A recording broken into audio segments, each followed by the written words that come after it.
Yayasan Pendidikan Perguruan Harapan Mandiri merupakan satu sekolah swasta terbaik dan terfavorit di Kota Medan. Yayasan Pendidikan Perguruan Harapan Mandiri berhasil terpilih sebagai salah satu sekolah penggerak di Indonesia untuk jenjang SMP dan SMA. Nama saya Michael Eskom. Saya adalah Kepala Sekolah SMP Harapan Mandiri. Moto saya adalah bukan kesulitan yang membuat takut, tapi ketakutan itulah yang membuat semuanya serba sulit.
Pelaksanaan dengan baik karena dukungan Bapak Ibu semua.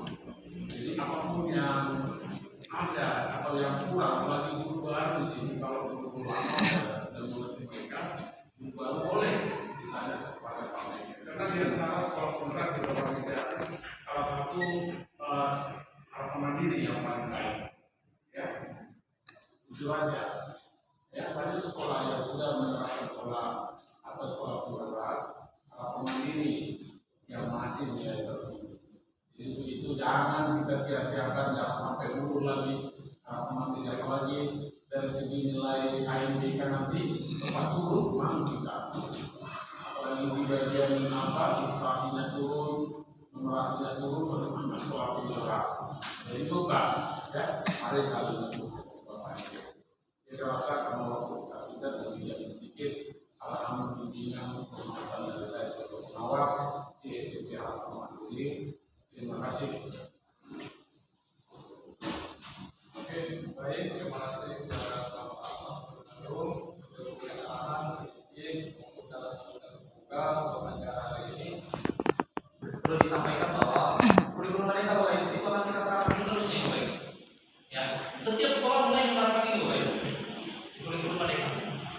Ya, yang berikutnya kita terpilih sebagai angkatan pertama yang akan langsung dididik oleh Kementerian Pendidikan Pusat, Bapak. Beda dengan mereka yang memilih IKN. Ya, implementasi kurikulum mereka berbeda. Yang memilih IKN, mereka tidak ada pembinaan sama sekali, Bapak. Kita kemarin dibimbing langsung sama dari kementerian, ya, bisa dibimbing langsung sama Paling Jakarta Barat. Tapi yang IKN, Bapak, itu ibarat dilepas. Itulah beberapa kali saya datangi sekolah IKN, rata-rata dari mereka, Pak, gimana cara mulainya? Saya nggak tahu mau mulainya dari mana. Terus saya nggak punya gambaran pelaksanaan kurikulum mereka itu bagaimana. Yang jelas mereka didesak untuk ayo gunakan kurikulum mereka, ayo gunakan kurikulum mereka. tapi nggak ada gambaran sama sekali Bapak Ibu. Dan beruntungnya kita lah, kita dari angkatan pertama kita selalu mengikuti namanya lomba karya. Ya, kita ikuti lomba karya, kita ikuti segala bentuk perkembangan terkait kurikulum merdeka. Jadi secara tidak langsung, ya kalau nggak 100% kita main pembelajaran. Kita kenal namanya tujuan pembelajaran. Kita kenal namanya alur tujuan pembelajaran. Kita kenal namanya pembelajaran berdiferensiasi. Kita kenal namanya diferensiasi secara konten, diferensiasi secara proses, diferensiasi secara produk. Itu ada di sini Bapak Ibu, pembelajaran berdiferensiasi. Ya, kita kenal yang namanya KKTP, kriteria pencapaian tujuan pembelajaran. Yang dulu namanya KKM, sekarang jadi KKTP. Ya, nah bagaimana cara kita merancang KKTP, cara kita merancang pembelajaran berdiferensiasi, bagaimana cara kita merancang modul ajar, itu semua akan kita pelajari hari ini Bapak Ibu. Kita akan memperkuat pengetahuan kita atau wawasan kita terkait ini Bapak Ibu. Nah, kemarin kan ada yang beberapa yang menyampaikan kepada saya, Pak, ada problema di dalam pembelajaran saya, yaitu kadang modul ajar yang saya berikan berbeda Pak dengan aktualisasinya. Bisa jadi seperti itu Bapak Ibu ya. Bisa jadi seperti itu. Gak heran Bapak Ibu, karena modul belajar itu harus sama apa yang akan kita terapkan. Kan gitu ya, rancangan apa yang kita terapkan. Beda dengan MPP yang sudah kita buat selama setahun. Nah, kenapa bisa kita buat seperti itu Bapak Ibu? Modul ajar ini tergantung dari pencapaian siswa Bapak Ibu. Paham ya? Kembali saya ingatkan bahwa saja kalau materi tersebut tidak dipahami siswa Bapak Ibu, Bapak Ibu ulangi kembali. Kalau di MPP Bapak Ibu tidak seperti itu, dia berlanjut Bapak Ibu. Mau paham siswa atau nggak paham siswa, materi terus berlanjut Bapak Ibu. Sedangkan modul ajar dia enggak. Makanya modul ajar kalau kita buat dalam setahun penuh, itu apakah bisa melenceng? Bisa. Ya, bisa Bapak Ibu. Makanya alangkah lebih baiknya dibuat sebelum kita mulai pembelajaran, karena disesuaikan dengan kembali kemampuan siswa. Gitu ya. Itu yang saya sampaikan. Contoh, kalau saya ngajarkan matematika sebetulnya, sistem persamaan linear dua variabel. Ya kan, matematika yang seperti itu, SPLDP namanya. Ada banyak metode yang bisa kita terapkan, mau metodenya substitusi, mau eliminasi dan sebagainya. Mungkin sebagian anak paham metode substitusi, sebagian lagi enggak. Pada saat saya berikan metode eliminasi, sebagian lagi paham, sebagian lagi enggak. Kan seperti itu kan. Nah, oleh karena itu, apa yang kita lakukan di sini? Kita buat berdasarkan kenyataan kemampuan dari siswanya. Itulah Bapak Ibu, nggak bisa kita buat selama setahun penuh. Jadi kita sesuaikan lagi. Jadi pada saat Bapak Ibu sudah buat modul ajar selama setahun, Ibu Bapak Ibu baca lagi, apakah sudah bisa saya jalankan modul ajar yang kedepannya? Kalau enggak, artinya Bapak Ibu mau rancang lagi modul ajar yang baru. Kenapa? Karena kan kita berharap bahwasanya apa yang kita rancang itulah yang bisa kita jalankan kan gitu. Ingat, rencana apapun yang kita berbuat, ya enggak selamanya berjalan 100% Bapak Ibu. Benar ya? Apapun kita rencanakan belum tentu bisa berjalan 100% kan gitu. Apalagi tidak ada perencanaan, lebih gawat lagi tidak ada perencanaan. Nah, jadi kemarin itu saya berikan link Google Form-nya ke Bapak Ibu semua. Saya ingin tahu apa sih yang menjadi prioritas dari Bapak Ibu yang Bapak Ibu harapkan bisa Bapak Ibu terima selama PMU ini. Ya, Bapak Ibu harapkan. Nah, kemarin saya bagikan inilah training topiknya Bapak Ibu, yaitu pembelajaran berdiferensiasi, modul belajar sama digitalisasi kelas. Gitu. Dan menurut saya alangkah lebih baiknya kalau saya menerapkan itu tidak hanya berdasarkan teori. Kadang kita pintar di teori Bapak Ibu, tapi penerapannya enggak. Benar ya? Karena kita kalau ditanya teori kita nomor 1, tapi pada saat kita terapkan di kelas, bagaimana cara mulainya ya? Bagaimana? Nah, itu tujuan saya kenapa saya bilang perlu lakukan secara luring. Ya, perlu lakukan secara luring. Beberapa tahun kemarin kita lakukan secara daring. Tidak ada manfaatnya Bapak Ibu. Kita cuma datang sesi untuk curhat. Apa yang sudah kita lakukan, kita ceritakan, dia berikan solusi ke kita. Masalahnya solusi itu bisa diterapkan atau enggak, kita nggak tahu. Betul ya, makanya saya pikir perlu sekali kita lakukan secara daring. Baik, saya lanjutkan kembali ya Bapak Ibu. Kita unik Bapak Ibu. Kita unik, benar ya? Benar ya? Guru kita matematika belum tentu kita di mata pelajaran lain, betul? Betul ya? Kenapa kita yang serba keterbatasan kita nuntut anak semua harus paham? Dari situlah munculnya itu Bapak Ibu. Dari situlah muncul pembelajaran diferensiasi. Oleh karena itu setiap guru harus dapat memetakan menggunakan potensi tersebut guna meningkatkan potensi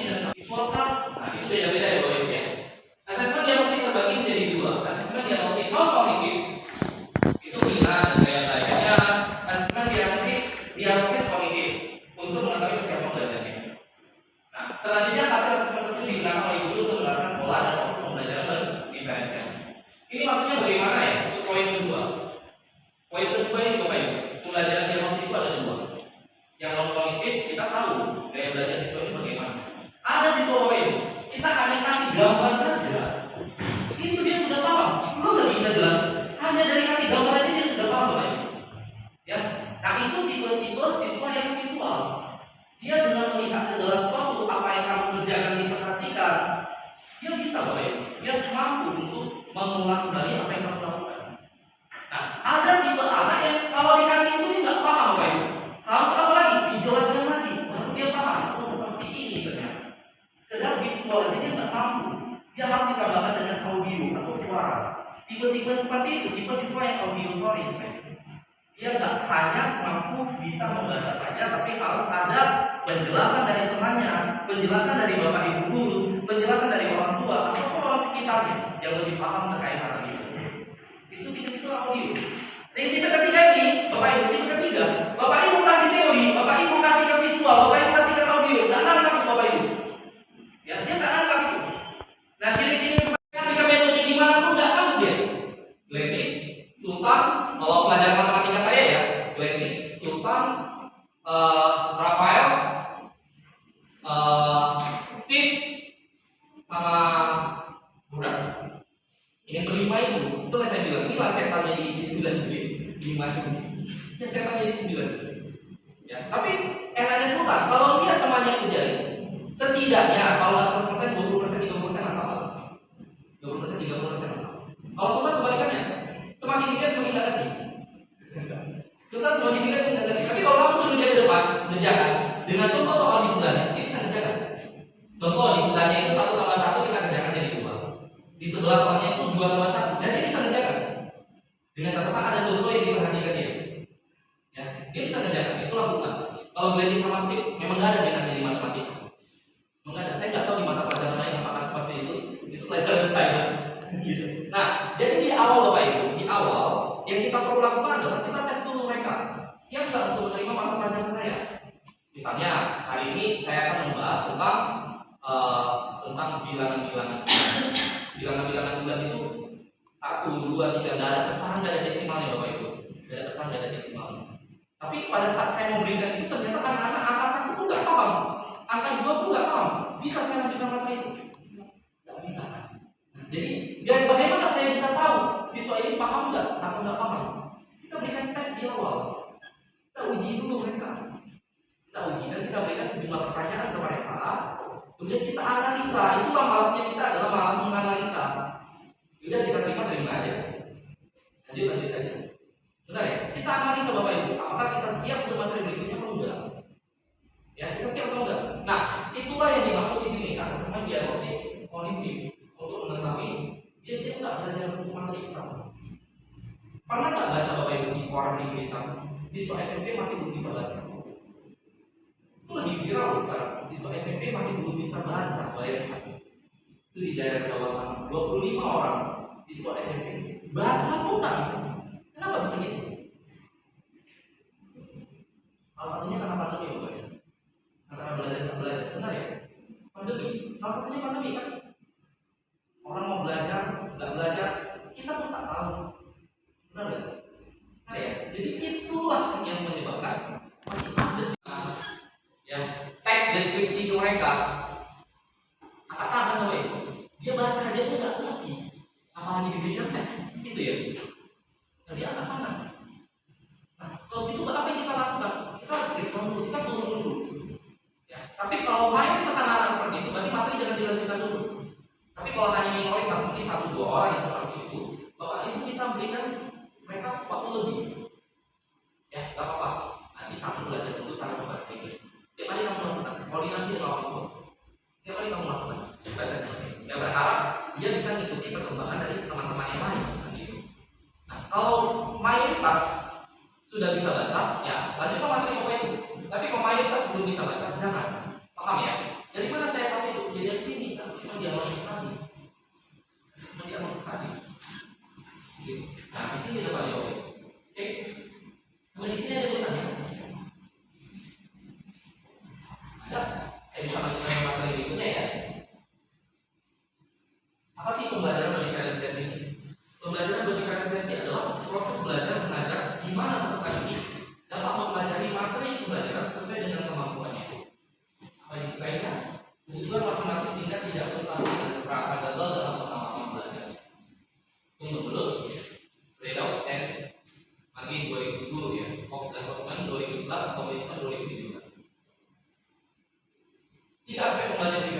inilah yang saya sampaikan. Diferensiasi itu pertama konten. Aspek konten terkait dengan apa yang akan dipelajari. Yang kedua proses. Proses itu ada asesmen proses. Aspek proses terkait apa yang dilakukan oleh peserta dalam proses pembelajaran. Aspek asesmen pembuatan produk yang dilakukan di akhir yang dapat mengukur dan capaian tujuan pembelajaran. Kalau pada saat kita pelajari di lokalannya, ini 3 poin. Konten, ini namanya proses, ini proses. Makanya diferensiasi secara konten, diferensiasi secara proses, dan diferensiasi secara produk. Ciri-ciri pembelajaran diferensiasi. Ciri-cirinya bersifat proaktif. Guru secara proaktif dari awal sudah mengantisipasi kelas yang akan diajarinya dengan merencanakan pembelajaran untuk peserta didik yang berbeda-beda. Jika bukan menyesuaikan pembelajarannya dengan peserta didik sebagai reaksi dari evaluasi tentang ketidakberhasilan pelajaran sebelumnya. Yang kedua, meningkatkan kualitas daripada kuantitas. Dalam pembelajaran diferensiasi, kualitas dari tugas lebih disesuaikan dengan kebutuhan peserta didik. Jadi bukan berarti anak yang pandai setelah selesai mengerjakan tugasnya akan diberi tugas lagi. Namun yang diberikan tugas lain yang dapat menambahkan keterampilannya. Berangkat pada asesmen. Guru selalu mengakses para peserta didik dengan berbagai cara untuk mengetahui keadaan mereka dalam setiap pembelajaran. Sehingga berdasarkan hasil asesmen tersebut, guru dapat menyesuaikan pembelajarannya dengan kebutuhan mereka. Tentunya ciri-ciri lain menyediakan berbagai pendekatan dalam konten, proses pembelajaran, produk yang dihasilkan dan juga lingkungan belajar. Dalam pembelajaran diferensiasi ada 4 unsur yang dapat disesuaikan dengan tingkat kesiapan peserta didik dalam mempelajari materi, minat dan gaya belajar mereka. Keempat unsur yang disesuaikan adalah konten, apa yang dipelajari, proses, bagaimana mempelajarinya, produk, apa yang dihasilkan setelah mempelajarinya, dan lingkungan belajar, iklim belajarnya. Ciri-ciri lain berorientasi pada peserta didik. Tugas diberikan berdasarkan tingkat pengetahuan awal peserta didik terhadap materi yang akan diajarkan, sehingga guru merancang pembelajaran sesuai dengan level kebutuhan peserta didik. Guru lebih banyak mengatur waktu luang dan kegiatan yang akan dilakukan peserta didik daripada menyajikan informasi kepada peserta didik. Ciri-ciri lain merupakan campuran dari pembelajaran individu dan klasikal. Guru memberikan kesempatan kepada didik untuk kadang-kadang belajar bersama-sama secara klasikal dan juga belajar secara individu. Ciri-ciri lain bersifat hidup. Penjelasannya, guru berkolaborasi dengan peserta didik terus-menerus termasuk untuk menyusun tujuan kelas maupun individu dari para peserta didik. Guru memonitor bagaimana pelajaran dapat cocok dengan para peserta didik dan bagaimana menyesuaikannya. Ini ya prinsip dari pembelajaran berdiferensiasi. Itu prinsipnya ada 5 poin ya. Lingkungan belajar, kurikulum berkualitas, asesmen berkelanjutan, pengajaran responsif, dan kepemimpinan dan mobilitas kelas. Keragaman peserta didik. Jadi metode pembelajaran berdiferensiasi Bapak Ibu itu dibagi 3. Mau Bapak Ibu berdasarkan kesiapan belajarnya, silakan. Mau Bapak Ibu berdasarkan minatnya, silakan. Mau Bapak Ibu berdasarkan gaya belajarnya, silakan. Maksudnya kesiapan belajar bagaimana Bapak Ibu? Nah, kita akan bagi kelompok-kelompok siswa berdasarkan daya tangkap siswanya. Ada kan daya tangkap siswa yang cepat, ada daya tangkap siswa yang lambat, benar ya? Kita akan bagi mereka menjadi beberapa kelompok. Ini kelompok siswa yang cepat, ini kelompok siswa yang tidak terlalu cepat, ini kelompok siswa yang lambat. Ya, kemudian Bapak Ibu menjelaskan materinya kepada siswa. Bagi yang cepat tentu tidak ada masalah. Bagi yang sedang, dia membutuhkan waktu untuk lebih sedikit lama agar bisa memproses apa yang kita ajarkan. Nah, untuk yang lambat mengajar Bapak Ibu datangi ke mereka, jelaskan lagi secara individual. Itulah kesiapan belajar siswa. Jadi daya tangkapnya beda-beda. Paham ya Bapak Ibu? Yang kedua, minat. Bapak Ibu minat, mengenai minat itu bagaimana? Nah, pembelajaran itu dikelompokkan berdasarkan minatnya. Ada yang minatnya sedang menulis, ada yang minatnya sedang bernyanyi, gitu ya. Kalau yang sedang menulis Bapak Ibu aja suruh anak-anak buatkan seperti tipografi, seperti apapun itu terkait tulisan. Kalau yang nyanyi, Bapak Ibu buat dia untuk mengubah lirik lagu menjadi pembelajaran. Itulah gitu ya. Oke. Yang sering saya kirimkan di grup itu kan tipe-tipe ciri-ciri yang minat. Ada dia nada sambil bernyanyi, Bapak Ibu. Pernah nggak lihat video itu? Sambil nada dia sambil bernyanyi. Kenapa? Karena lagu tersebut teksnya udah diganti sesuai dengan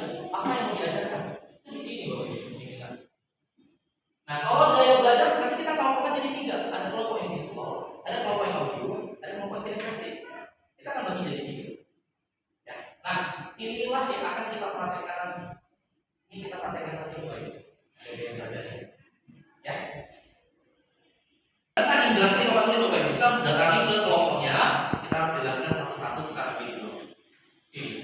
Tutor sebaya menjelaskan teman kesulitan. Nah, ini menggunakan kapan? Misalnya di dalam satu kelompok tersebut tidak yang cepat saja, tapi beragam. Ada yang cepat, ada yang lambat, ada yang kurang. Jadi yang cepat tadi yang sudah kita jelaskan, dia mengajari temannya yang sedang. Dia mengajari temannya yang tingkat kemampuan menangkapnya sedang. Ya, dia mengajari temannya. Sedangkan Bapak Ibu mengajari yang kurang. Bapak Ibu mengajari yang kurang. Ini lagi ini. Tutor teman sebaya menjelaskan teman yang kesulitan. Ya. Yang ketiga, tugas menggunakan LAFD, Low Audience Chromatography, yang berbeda level kesulitan. Ini maksudnya bagaimana Pak untuk yang ketiga ini? Yang ketiga ini, bahwasanya asesmen Bapak Ibu berikan ke siswa yang mudah menangkap tentu berbeda dengan siswa yang sedang menangkap dan tentu berbeda dengan siswa yang sedang menangkap. Contoh yang mudah menangkap Bapak Ibu bisa berikan 1 tambah 2 tambah 3 tambah 4 tambah 5 tambah 6 sampai tambah 10. Kalau yang sedang ini 1 tambah 2 tambah 3. Kalau yang susah menangkap ini 1 tambah 2 aja. 1 tambah 2 aja. Gitu. Jadi di sini berbeda Bapak Ibu ya. Level kesulitannya. Dan berpikir yang level kesulitan tugasnya berbeda. Ini kurang lebih yang keempat sama dengan nomor 3. Yang minat. Diskusi kelas dengan pertanyaan berbeda sesuai dengan minat peserta didik. Yang kedua, tutor sebaya yang memiliki minat yang sama. Tugas menggunakan LAFD yang berbeda, topiknya sesuai dengan minat peserta didik. Jigsaw, expert group berdasarkan minat. Kalau profil belajar, diskusi kelas dengan chatting di media online, podcast, talkshow dan sebagainya. Tutor teman sebaya di kelompok besar, kecil individu lewat video, gambar, lagu dan sebagainya. Karakter dimainkan dalam roleplay atau bermain drama. Ini contoh strateginya Bapak Ibu ya. Contoh strateginya. Kesiapannya, kontrak belajar untuk kegiatan berdasarkan kesiapan peserta didik. Papan pilihan dengan kegiatan yang berbeda kesulitannya. Itu yang minat. Dan berpikir yang berbeda pertanyaan sesuai dengan minat peserta didik. Kontrak belajar kegiatan berdasarkan minat peserta didik. Belajar mandiri sesuai dengan minat peserta didik. Sedangkan profil belajarnya pameran bisa berupa pameran berjalan. Dan berpikir yang berbeda tugasnya berdasarkan auditori, visual dan kinestetik. Kontrak belajar sesuai dengan gaya belajar auditori, visual atau kinestetik. Dan terakhir assessment dengan berbagai gaya belajar. Ini elemen berdiferensiasi. Jadi ada apa Bapak Ibu ya? Menyebabkan terjadinya diferensiasi. Pertama konten, proses, produk. Tambah satu lagi lingkungan belajar. Keempat ini mempengaruhi pembelajaran berdiferensiasi. Ini sama dengan yang tadi Bapak Ibu. Elemen berdiferensiasi. Enggak ada 4 tadi. Konten, proses, produk, kemudian lingkungan belajar. Nah, tentu kalau kita hanya sekedar menampilkan teori, selesai kita bisa. Tapi apakah kita sanggup menerapkan di dalam kelas? Itu pertanyaannya. Bagaimana sih penerapan di dalam kelas nanti? Oleh karena itulah kita akan simulasi ini Bapak Ibu. Bapak Ibu sudah menerima ini kan? Sudah ya. Kita akan bagi di sini ada 11 ya, ada 11. Oke, ada 11 ya Bapak Ibu. Oke, topik. Boleh minta tolong di belakang meja saya ada apa namanya? Tripod ya? Ya kita kasih nih, ini ada Google. Ya, ini bisa berpartisipasi. Oke, saya bagi Bapak Ibu, kita ada kurang lebih 12 orang. Saya akan membagi menjadi 3 kelompok. Jadi masing-masing per kelompoknya ada 4 orang. Ya ada 4 orang ya. Saya akan bagi menjadi 3 kelompok. Yang saya sebutkan namanya berarti masuk ke kelompok visual. Biarkan 1 kelompok. Yang saya sebutkan lagi berarti masuk ke kelompok auditory. Sisanya masuk ke kelompok kinestetik ya. Oke. Yang saya sebutkan namanya itu visual ya Bapak Ibu ya. Yang pertama yang visual itu ada Miss Rizkio. Kemudian ada Bu Yuli. Kemudian ada Miss Desi. Kemudian yang keempat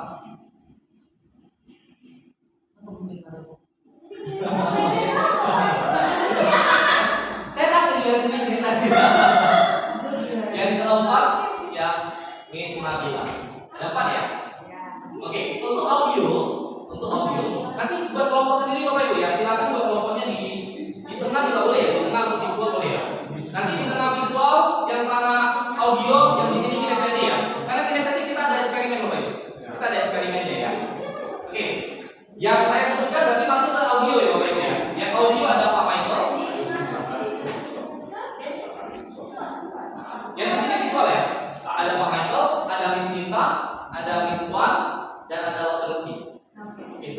audio di sebelah sana ya. Berarti sisanya yang di sini kinestetik ya, kinestetik. Buat saja bundaran apa? Misalnya di Nah, dibulatkan aja. boleh kalau mau dibulatkan dulu boleh. Ya, ini. Silakan dibuat dulu kelompoknya, saya akan dulu bentar.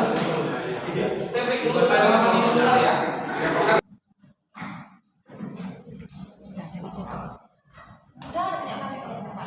Hah? Udah Pak. Udah diambil ya. Jadi punya sering nih Pak Orang.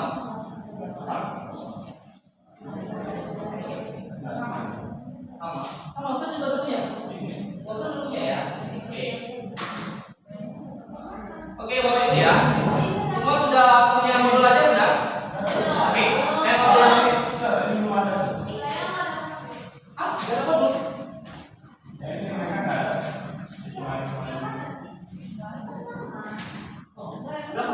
Berapa orang nggak ada?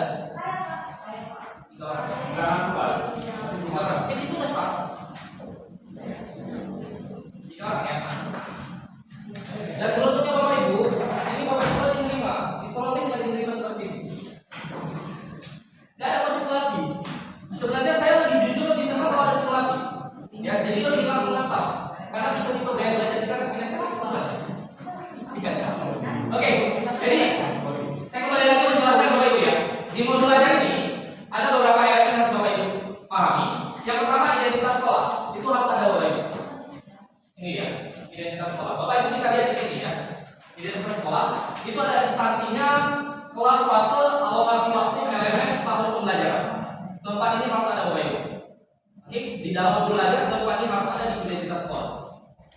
Yang kedua itu adalah pembelajarannya, proses pembelajarannya.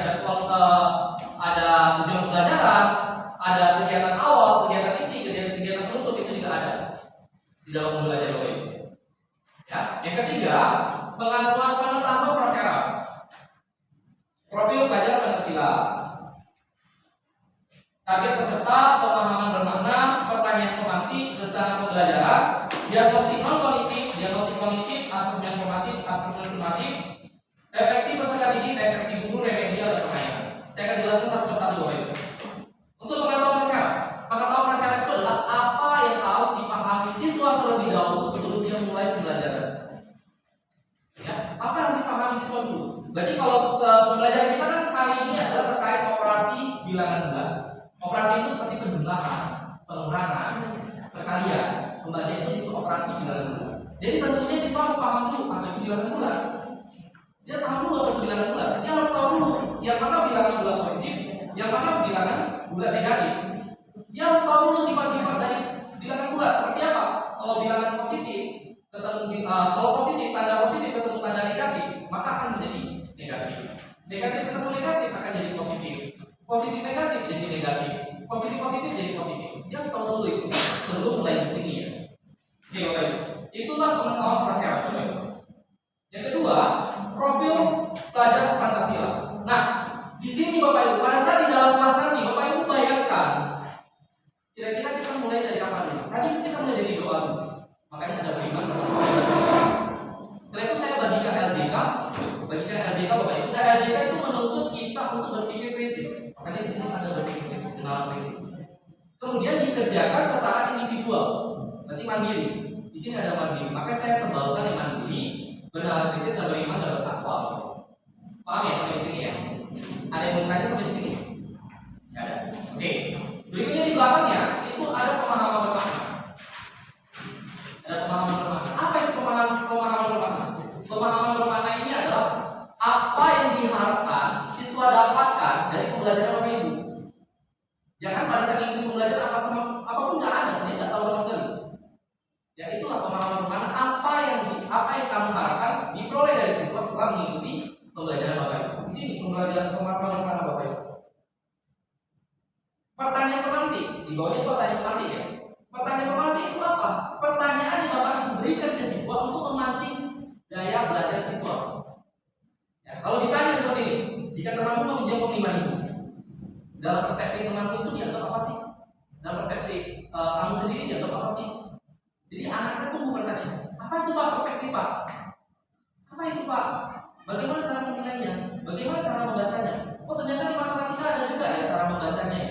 Gak hanya di bahasa aja, di matematika juga. Tapi di sini menumbuhkan gaya belajar siswa, menumbuhkan nafsu belajar, ibaratnya seperti itu. Menumbuhkan nafsu belajar siswa. Dipertanyakan pemahaman. Ya, dan cara pembelajaran apa yang dilakukan? Ada kita sesi tanya jawab nanti. Kita akan membentuk kelompok kan sudah kita bentuk kelompok. Ya, kemudian kita akan menyiapkan media pembelajarannya. Nah, diagnostik non kognitif di sini. Ya, diagnostik non kognitif, diagnostik non kognitif di sini ya, non kognitif. Ya, itu menanyakan seputar kejiwaan siswanya. Bagaimana perempuan ini? Biasa kita lakukan setelah absensi. Ya kan? Bagaimana hari ini itu menyenangkan enggak? Ada dasar apa? Bisa kita lakukan di bagian. Ya, bisa dilakukan kapanpun itu. Kemudian diagnostik kognitif. Nah, ini yang diberikan kepada siswa untuk menguji pengetahuan siswa di awalnya. Diagnostik kognitif. Ya, nanti yang diagnostik kognitif, Bapak Ibu berikan pertama kali sebelum memberikan pembelajaran. Bapak Ibu berikan pertama kali sebelum memberikan pembelajaran untuk mengetahui apakah siswanya sudah paham atau belum. Jangan-jangan penjumlahan biasa saja siswa pun nggak paham. Belum lagi penjumlahan bilangan positif dengan bilangan negatif, penjumlahan biasa saja 1 tambah 2 aja, anak-anak pun nggak paham. Jadi kita nggak bisa lanjut materi ini. Itu diberikan di awal. Asesmen formatif kapan? Di akhir Bapak Ibu. Selesai kita pembelajaran nanti saya akan berikan linknya berupa Google Form. Bapak Ibu bisa ngisi di sini. Asesmen sumatif. Asesmen sumatif nanti di ujian ya Bapak Ibu. Di ujian setelah 1 bab berakhir diujikan. Ya. Refleksi peserta didik. Apa itu refleksi peserta didik? Sering kan kita pada saat mengajar kita selalu tanya seperti ini. Ada yang belum dipahami enggak? Sengaja terlalu cepat. Kalau terlalu cepat kasih tahu ya, saya akan mengulangi lagi. Bagaimana yang kamu kurang paham? Coba jelaskan dulu bagaimana yang kamu kurang paham. Itu refleksi peserta didik. Ya, refleksi peserta didik. Kalau refleksi guru apa? Bapak itu nggak perlu menanyakan ke siswa, Bapak itu tanyakan ke diri sendiri. Saya kira-kira udah cukup menjelaskannya nggak? Sudah cukup terpilih nggak saya jelaskan? Itu jawab diri sendiri. Kira-kira gimana ya? Itulah refleksi guru. Apakah semua peserta didik saya sudah memahami materi saya aja kan enggak ya? Jawab diri sendiri. Ya. Remedial ini diberikan kalau anak-anak tidak mencapai KKTP nanti, pengayaan dibagikan ke anak-anak yang sudah mencapai KKTP nanti. Ya, kita mulai saja ya. Bapak Ibu lihat di sini alur kegiatan awalnya bagaimana? Kegiatan awal dan kegiatan kedua kita ikuti bersama ya Bapak Ibu ya. Oke. Bapak Ibu perhatikan, sesuai nggak yang saya berikan dengan yang di modul aja. Oke, yang pertama, selamat pagi Bapak Ibu semuanya. Selamat pagi. Selamat siang Bapak Ibu semuanya. Oke, jadi sebelum kita mulai pembelajaran kali ini, apakah lebih bagus kita doa dulu ya? Ingat segala sesuatu yang kita lakukan selalu dimulai dari doa. Oke, doa kita mulai. Doa selesai. Nah, jadi pembelajaran kita hari ini itu tentang bilangan bulan, sama seperti yang kemarin kita lihat. Sebelumnya masih ingat nggak apa kesepakatan kelas kita? Ingat, kesepakatan kelas kita adalah yang pertama. Pada saat Bapak menjelaskan, tolong kalian jangan menjelaskan. Kenapa? Kalau kalian menjelaskan ke temanmu, tentu yang menjelaskan itu akan ketinggalan dengan apa yang Bapak jelaskan. Jadi pada saat Bapak menjelaskan, jangan menjelaskan ya. Yang kedua adalah pada saat Bapak menjelaskan, tolong perhatian tertuju ke Bapak. Jangan melakukan tindakan yang tidak perlu. Ya, perhatian tertuju ke Bapak. Yang kedua, yang ketiga, Bapak nggak suka ada yang telah hadir. Kalau bisa tepat waktu masuk hadir Bapak. Jadi tidak tepat waktu saja kehadiran. Tugasnya pun juga dikumpulkan tepat waktu. Ya, tugasnya dikumpulkan tepat waktu. Ingat, itu kesepakatan kelas kita. Yang paling penting jangan ribut. Ya, kenapa? Kalau kita ribut, yang terganggu nggak kamu aja, temanmu yang lain juga terganggu. Kesepakatan yang Bapak buat ini bukan menguntungkan Bapak sendiri, enggak, tapi Bapak berpihak kepada kalian sebagai murid untuk mengetahui kalau kalian melakukan seperti itu terganggu nggak? Terganggu nggak? Jadi alangkah lebih bagus kita saling menghargai. Karena yang mau belajar tidak hanya kamu, ya banyak yang mau belajar ini. Paham ya? Jadi ingat kesepakatan kelas kita tadi. Oke, nah sebelum kita mulai, saya akan putar video, ya bisa diambil oleh Bapak lain. Oke, boleh masuk ini ya. Oke, sama-sama kita lihat teman kita ya. Teman kita Miss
Soalnya apa?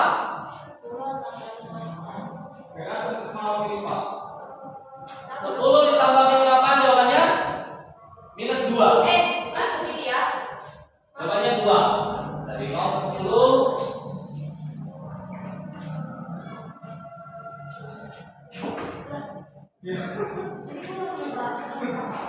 Oke. Kurang. Ini saya bisa kurang.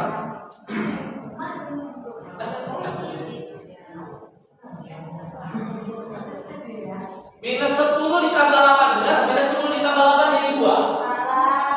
Ini minus 8 atau 8 sebenarnya? 8. Pokoknya ini 8. 10 ditambah min 8. Oh, ini sama dengan 10 ditambah min 8 jawabannya 2, benar?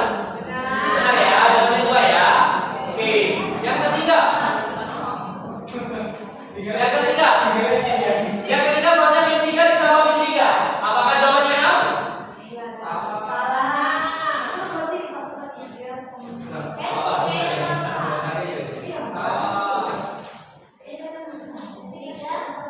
Min 3 ditambah min 3 jawabannya 6. Betul?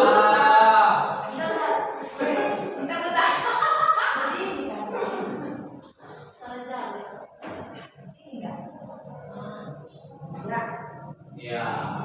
Jawabannya harusnya min 6. Ya, kita berikan peluang buat kelompok TDP. Ya, jawabannya 3 benar ya. Jawaban 3 benar. Oke, berikutnya. Dari kelompok audio. Siapa yang kerjakan nomor 4? Oke, Oxford silakan Oxford. Di sini aja.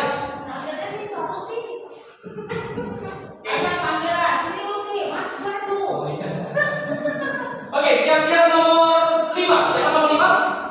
Miss Nita, Miss Wan? Miss Wan ya. Nomor 6 Miss Nita. Gimana kalau spidolnya ada 3 dia langsung bisa 3-3-nya kerjakan dulu ya? Ada 2 lagi. Dia langsung 3-3-nya kerjakan.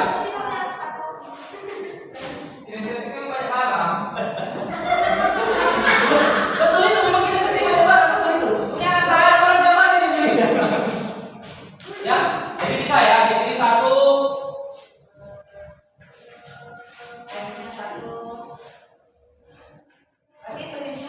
Oke, ini 1. Ini bisa lah di sini 1. Di sini 1. Gak dapat ini Pak. Jawabannya di sini. Ini bisa, jadi maksudnya sekali jalan aja, langsung visual selesai. Berikutnya yang langsung visual yang maju. Yang audio selesai, berikutnya maju. Hah? Jawabannya di situ. Sumbernya ya.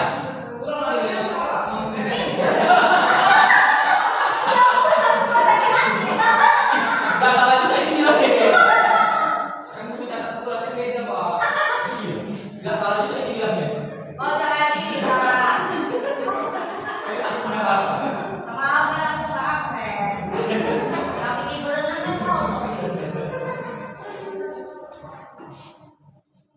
Boleh. Silakan. Boleh. Ya, jelaskan ya, biar kita semua paham. Minus 4 ditambah 7 sama dengan 3. Dari mana datangnya itu? Oh, langsung ketik dulu. Oke, langsung ketik apa soalnya? Oke, minus 2 ditambah minus 6. Sama-sama kita perhatikan teman kita ya. Minus 2 ditambah minus 6. Dari garis bilangan dari mana dulu startnya langsung? Dari garis bilangan dari 0 tambah minus 2 kita maju 2 langkah ke kiri. Oke, berarti ada makanya. Nah, Oh ya. minus 2. Oke, minus 2. Oke.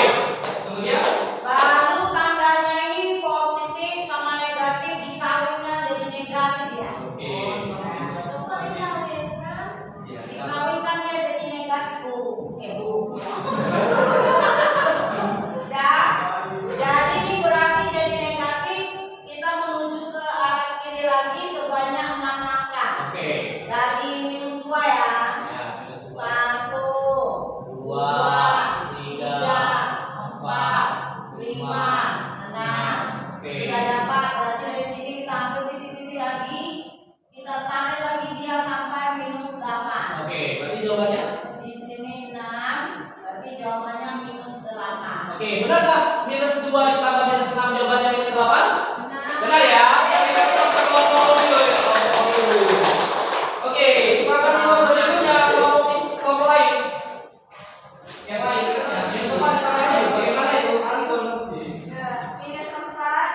7 itu 3. Yang pertama angkanya negatif 4. Berarti tarik garis dari titik 0 ke kiri sebanyak 4 langkah.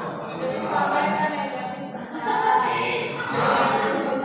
Kemudian ditambah 7 karena langkah itu positif, berarti ke kanan sebanyak 7 langkah. Berarti dari 4, negatif 4, 1, 2, 3, 4, 5, 6, 7.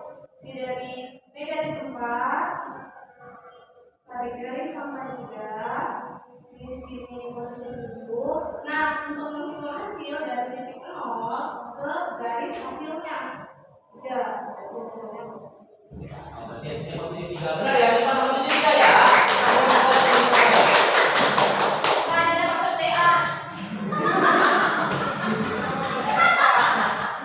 Pak, Adil kasih 1000. Oke, siapa nomor visual? Siapa nomor 1? Siapa nomor 2? Siapa nomor 3? 1 di sini nih, nomor 2? Miss Desi. Nomor 3? Miss Nabila. Oke, nomor 1 Miss Miss, nomor 2 Miss Desi, nomor 3 Miss Nabila. Ayo silakan di sini aja ya. Di sini aja ya. Ayo, biar langsung lempar kita. Iya, iya.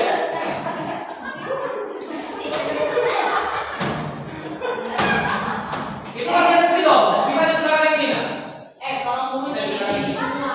Mau menjelaskan, kita dengar dulu ya. Miss Dinta mau menjelaskan, ayo Miss. Oke, ayo. Ayo, 5 tambah 4. Soalnya 5 tambah 4 jadi 5 langkah, karena ini positif jadi langkahnya ke kanan, kita tarik dari 0 sampai positif.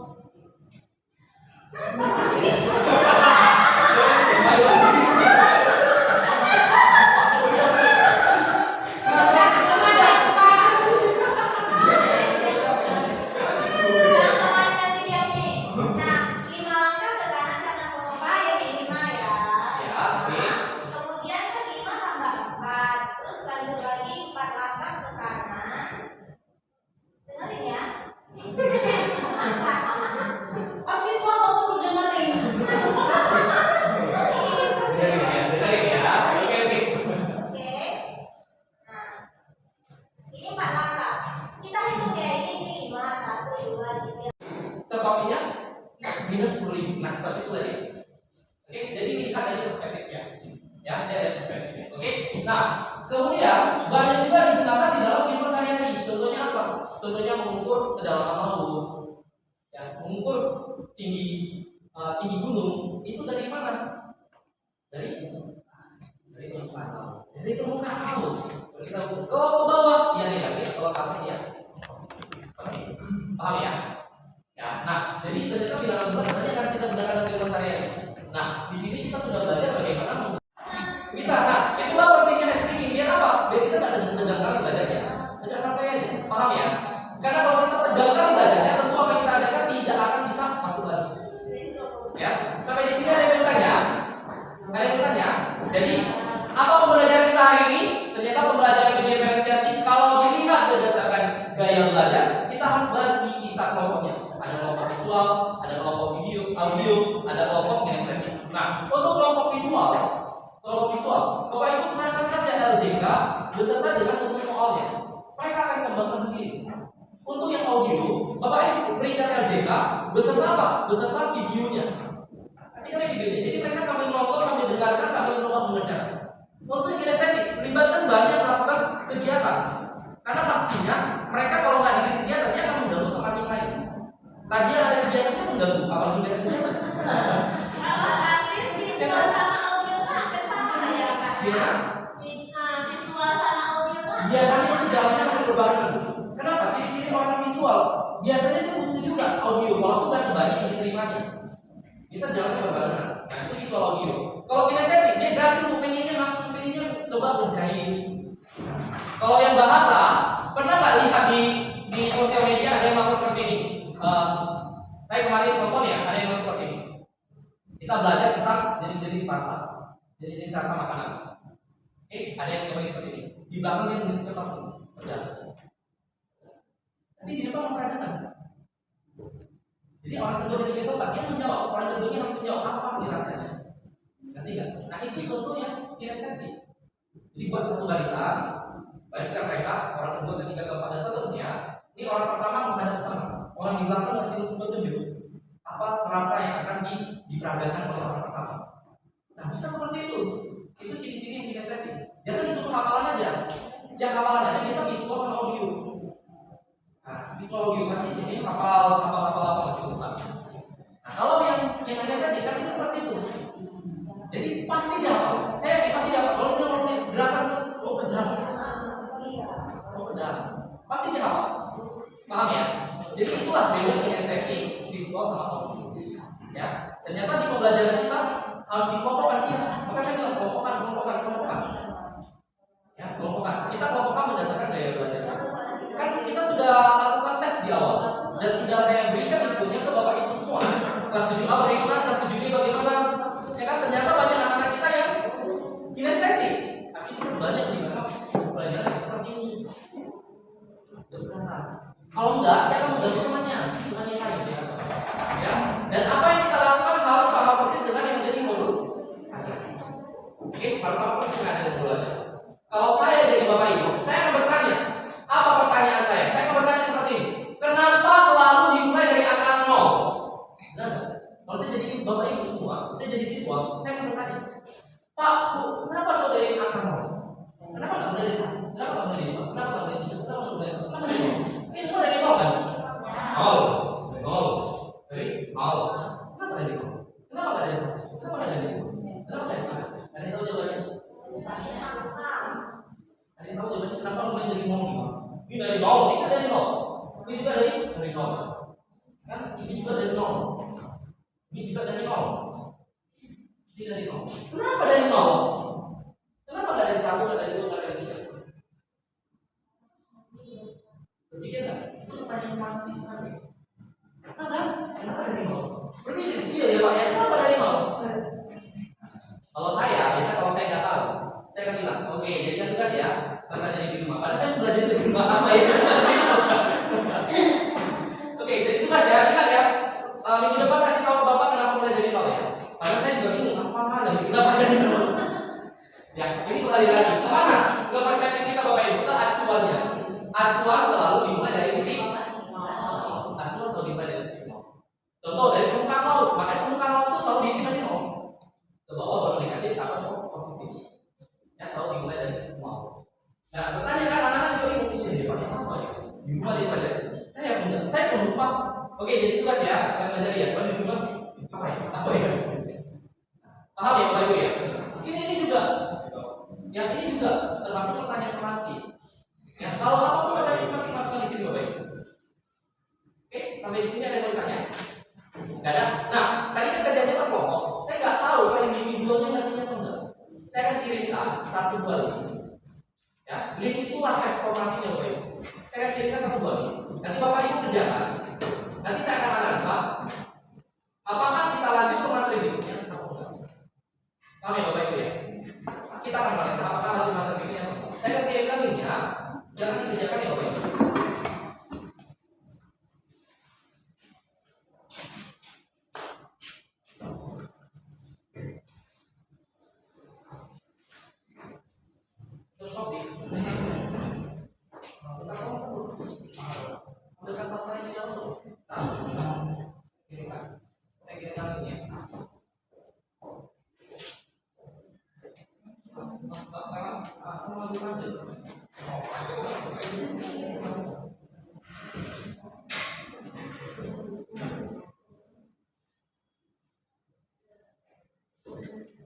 Ya, jadi kalau digitalisasi kelas itu bagaimana Pak? Salah satu bisa gunakan video itu tadi.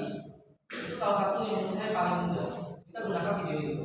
Pak, ada kan di YouTube nggak semua ada, benar nggak? Di YouTube nggak semua materi yang kita butuhkan ada. Jadi kita bisa lakukan apa? PowerPoint. Pakai PowerPoint. Pakai Prezi. Ya, aplikasi pakai Prezi. Kenapa saya lebih senang ke Prezi? Karena dengan menggunakan Prezi, animasinya lebih baik. Anak-anak itu kalau melihat animasi jauh lebih senang daripada menonton video. Benar nggak? Gunakan Prezi. Ya, Pak, kalau kuisnya ini bagaimana Pak? Nah, kalau kuis yang saya berikan itu bisa gunakan pakai Google Form, boleh. Pakai WordPad juga boleh. Nah, mesti kita pakainya WordPad. WordPad kan mesti sama paham. Ya,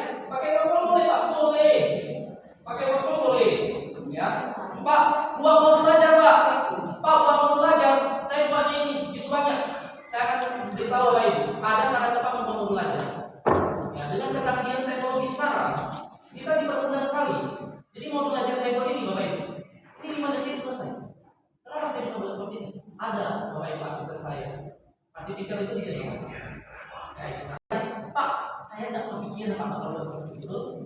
Saya nggak kepikiran kalau bakal buat seperti itu. Ya, jangan kan itu mau dikasih video apapun saya nggak kepikiran.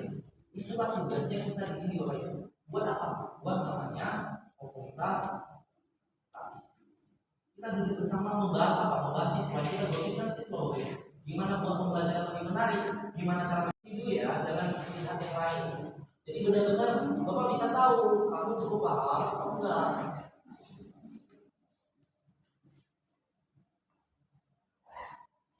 Dan ini Bapak Ibu, ini banyak yang menyuruh saya untuk jadi narasumber dan belum pernah ada satupun yang punya kesempatan seperti ini bisa praktikal. Ya kita praktikal seperti itu sudah berapa lama? Sudah enggak? Itu sudah berapa lama? Apalagi kita praktikal ke mereka, makanya belum sekali Bapak Ibu.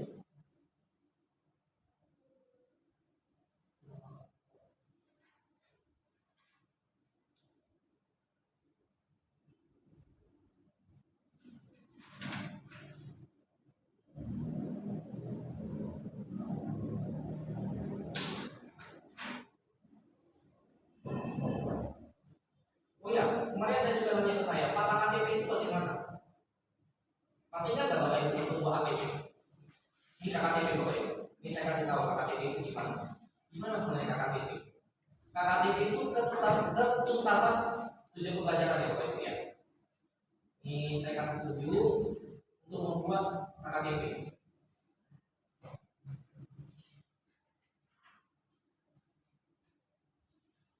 Nah, ini masih ingat ini? Saya buka masuk lagi ya. Jadi untuk menentukan KTP Bapak Ibu banyak metodenya dan saya paling sering menggunakan metode yang satu ini.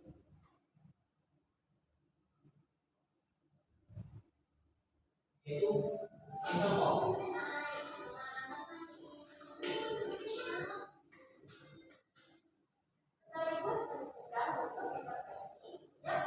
Ini nanti videonya saya kirimkan ke Bapak Ibu. Saya hanya tunjukkan punya saya ya.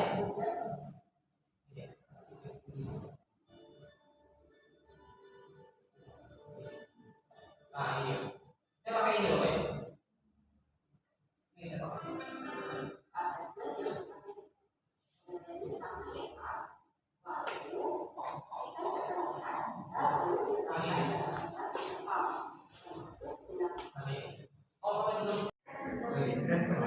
Ini yang terakhir. Kalau bisa apa lagi? Siwan sudah siap. Sudah. Silakan pulang.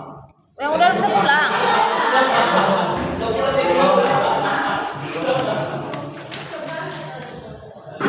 Manusia bisa menerima. Iya, wajar.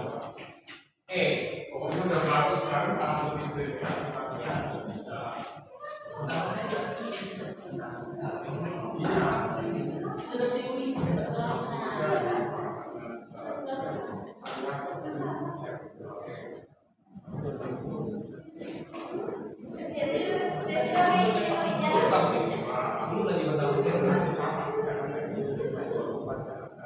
Dan pulang lah.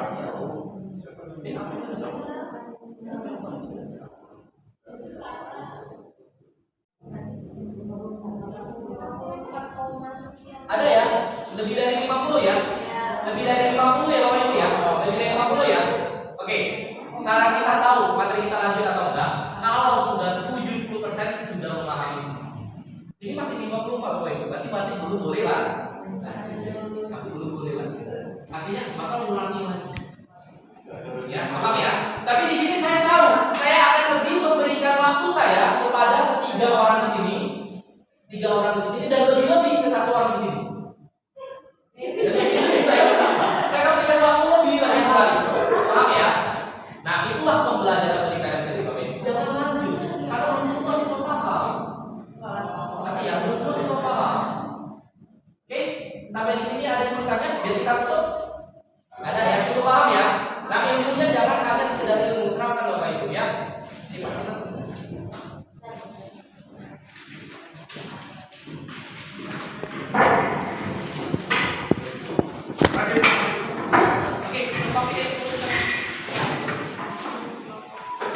mudah-mudahan apa yang saya sampaikan tadi mendapatkan wawasan baru, tambahan baru, pengalaman baru. Jika ada kata-kata saya yang tadi kurang enak didengar, saya minta maaf